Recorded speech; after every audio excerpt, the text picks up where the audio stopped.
Hey YouTube, quick disclaimer here. This is not a damage test of the weapon, as the weapon is going to be level 1. I just finished dumping all my resources into Mist Splitter and Ayaka, but we are strictly testing the energy refund part of the perk here.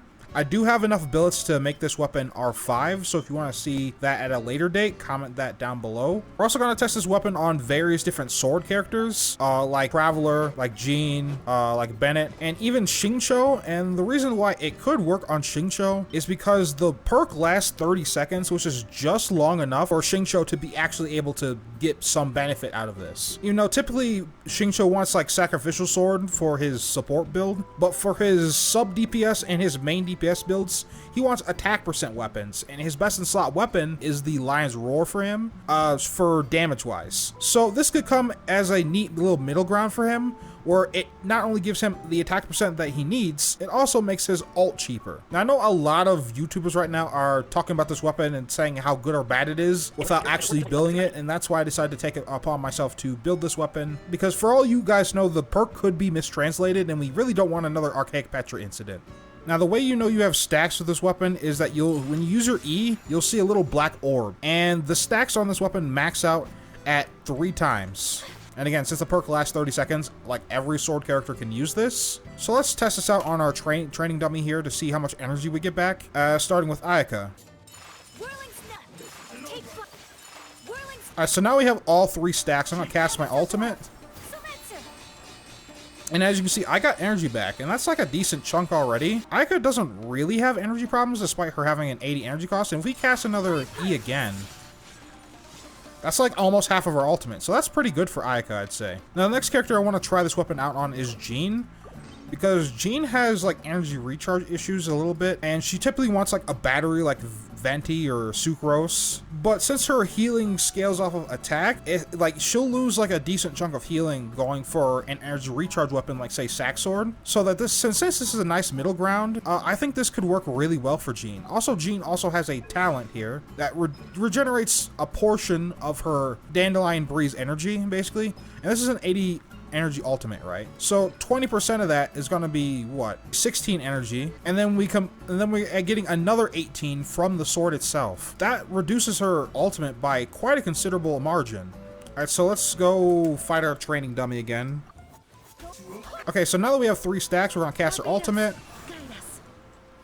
And yeah, we have like almost half of our ultimate back. So if my math is correct, our ultimate cost is now reduced down to like 46 energy just with this sword at R1 and our passive talent that we get at level 70. So overall, if you're trying to like run a healing carry Jean like I do in co-op, I think this is honestly like her best sword. All right, next let's try Bennett. Bennett typically wants like energy recharge to have his ult at like 100% uptime, since it gives such a large buff. Like the buff scales off of the base attack of the weapon, although this has quite a low base attack, so I don't think I'd recommend this for Bennett. But if you really had like nothing else, then it's probably like a okay option if you just wanted ultimate uptime on him. So with this sword, instead of his ultimate costing 60 energy, it only costs 42. But let's just give it a shot. I'm not too sold on this for Bennett.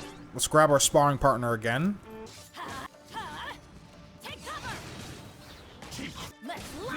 Now we have full stacks.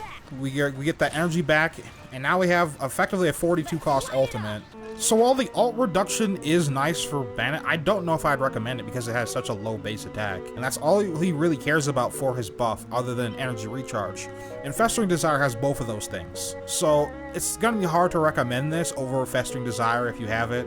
If you don't have it, or you don't have like a Favonius sword or a Sacrificial sword or something else, like then I'd probably recommend it. In fact, I'd probably even recommend it over Rancor, since Rancor only really gives you a higher base attack and literally nothing else. Like it doesn't give you like any ult uptime or anything like that. Whereas this gives you at least some attack if you're going for more damage, and it reduces the cost of your ultimate. Next, let's try Electro Traveler. I've heard some stories about Electro Traveler's ult being kind of hard to fund because it is 80 energy, but he has like buffs to energy recharge. But I don't really have any energy recharge on him. He's just an EM bot right now for Electro and Animo right now.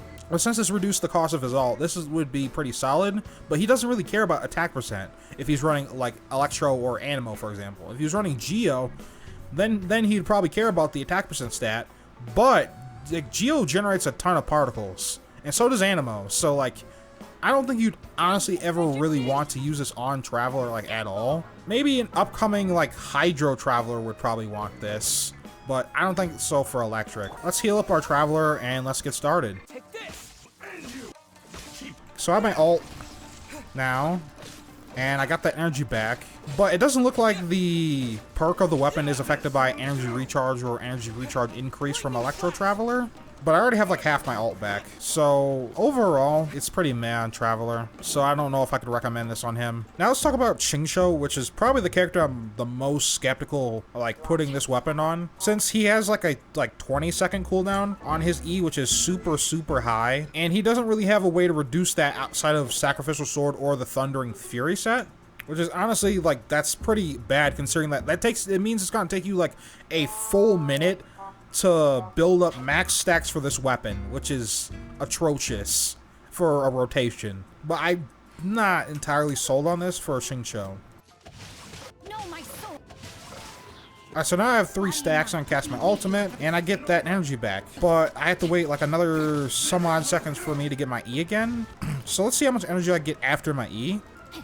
Okay, so after 1 E, I have roughly like half of my ultimate back. So that doesn't seem bad, but again, I have to wait a long time before I can get more energy again for this character if I'm not running like another like Hydro character or a battery character or like another support character with like Favonius weapons. So unless you're doing like immense damage with this weapon, I think this is not amazing for Xingqiu, even though in theory it should be.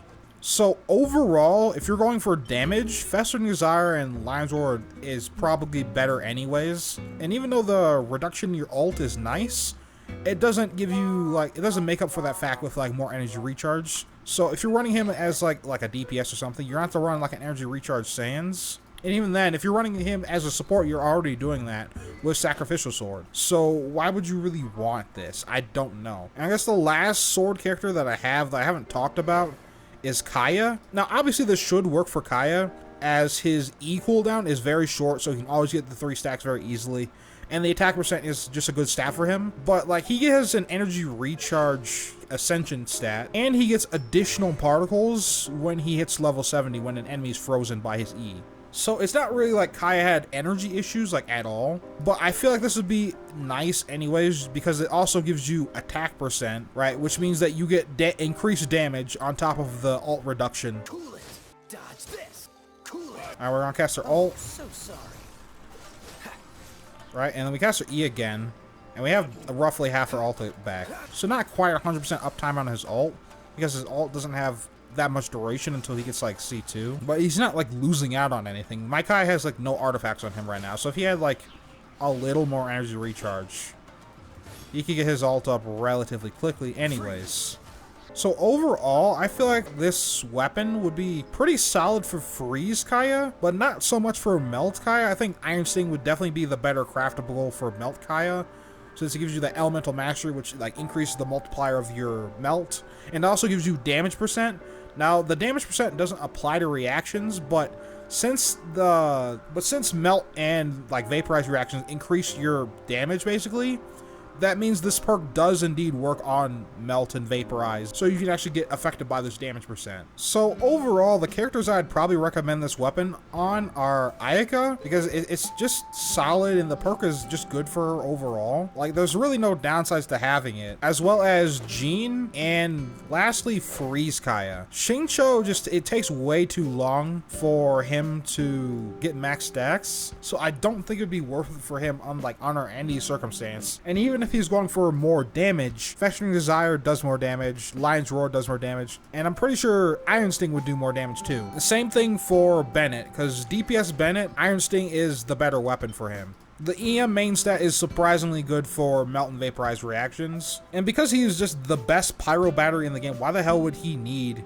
a reduction in his ult cost? He just wouldn't need it. But this weapon for sure overshadows the flute, for example, since the flute is a generic attack percent weapon that's the same base stats as the Lion's Roar for the most part, but the Lion's Roar actually has a pretty good damage perk, where the flute, it just gives you like a little bit of physical damage every once in a while, which is not that good.